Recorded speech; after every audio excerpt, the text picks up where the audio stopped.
আসসালামু আলাইকুম। প্রতি অর্থবছরের মতো এই অর্থবছরও আমাদেরকে নথি বাস্তবায়ন রিপোর্ট তৈরি করে প্রেরণ করতে হবে এটিআই তথা মন্ত্রণালয়ে। তো এবারে নথি বাস্তবায়ন রিপোর্টে কিছুটা চেঞ্জ আছে এবং আপনারা নিশ্চয়ই জানেন যে এটার বাস্তবায়ন লক্ষ্যমাত্রাটাও চেঞ্জ হয়েছে। তো বর্তমানে লক্ষ্যমাত্রা 100%, অর্থাৎ আমাদের সকল কার্যক্রম নথির মাধ্যমে সম্পন্ন করতে হবে।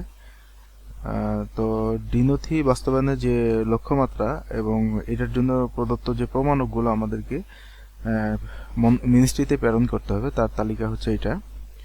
পূর্বে তৈরিকৃত ফাইলে নিষ্পত্তিযোগ্য নথির তালিকা সাইন সহ, অর্থাৎ আমরা কিছুদিন আগে আপনাদের কাছ থেকে একটা নথি বা ফাইল বা নথিতে নিষ্পন্নযোগ্য নথির তালিকা সংগ্রহ করেছি।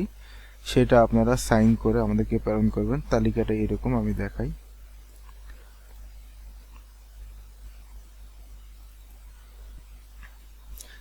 তালিকাটা কিছুটা এরকম ছিল যে ক্রমিক, এখানে নথির শিরোনাম ছিল, নথির নাম্বার ছিল, নথির বিবরণ ছিল যদি থাকে, এবং নথিতে নিষ্পন্নযোগ্য কিনা এটা হ্যাঁ অথবা না হবে। যদি হ্যাঁ হয় তাহলে তো কোনো এক্সপ্লেনেশন দিতে হচ্ছে না, আর যদি না হয় সেই ক্ষেত্রে আমরা কি জন্য এটা নথিতে করতে পারবো না তার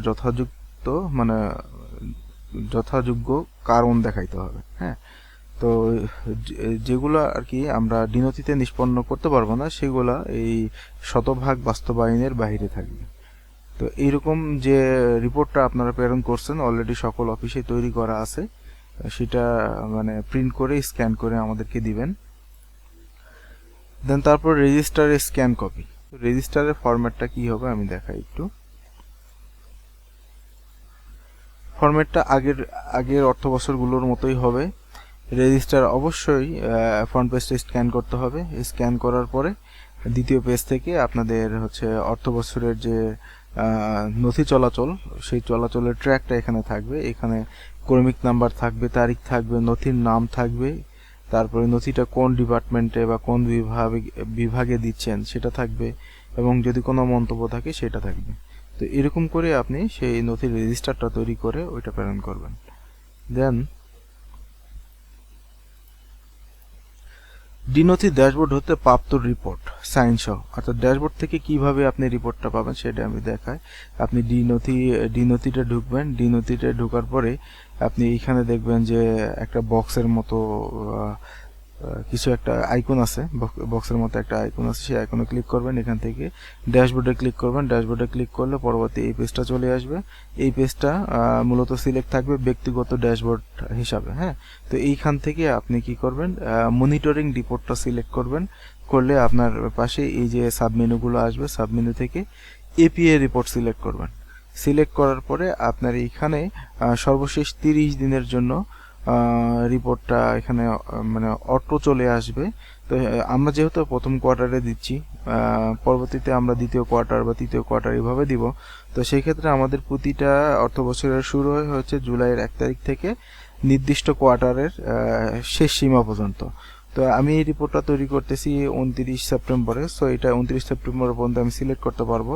1 জুলাই থেকে 29 সেপ্টেম্বর পর্যন্ত সিলেক্ট করার পরে আমি যদি এটাতে 1 জুলাই থেকে 29 সেপ্টেম্বর পর্যন্ত যদি সিলেক্ট করি, সিলেক্ট করার পরে বাইরে ক্লিক করলে বা সিলেক্ট করলে এটা সেইভাবে এটা মানে এই সময়ের মধ্যে যে কার্যক্রমটা করা হয়েছে সেটা লোড হবে। তো এখানে দেখেন যে মোট যে সংখ্যাটা দেওয়া আছে নির্দিষ্ট একটা জোনাল অফিসের, তো এটা হচ্ছে আপনাদের এই অর্থ বছরে এই গত 3 মাসে বা গত মানে কোয়ার্টারে বা গত যে সময়টা পার হয়ে গেছে সেই সময়ের মধ্যে, অর্থাৎ আপনি যেই সময় টাইম ফ্রেমটা সিলেক্ট করছেন সেই টাইম ফ্রেমের মধ্যে যতটুকু নথি নিষ্পন্ন করেছেন সেটার নাম্বার এটা।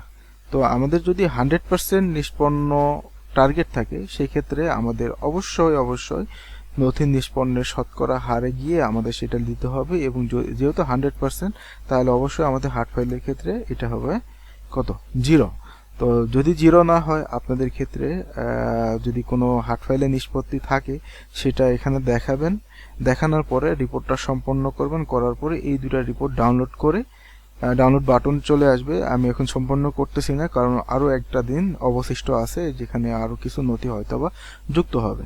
তো তো সেই ক্ষেত্রে রিপোর্টটা সম্পন্ন করার পরে আপনি এখানে ডাউনলোড বাটন আসবে, ডাউনলোড বাটন থেকে রিপোর্টটা ডাউনলোড করে নেবেন, নিয়ে এইটা স্ক্যান করে সাইন সহকারে স্ক্যান করে এটা আমাদেরকে প্রেরণ করবেন। এরপরে লাস্টে যেটা আছে স্টেটমেন্ট সহ প্রত্যয়নপত্র, শুধুমাত্র জোনাল ম্যানেজার স্যারের সাইনে এই রিপোর্টটা আমাদেরকে প্রেরণ করতে হবে।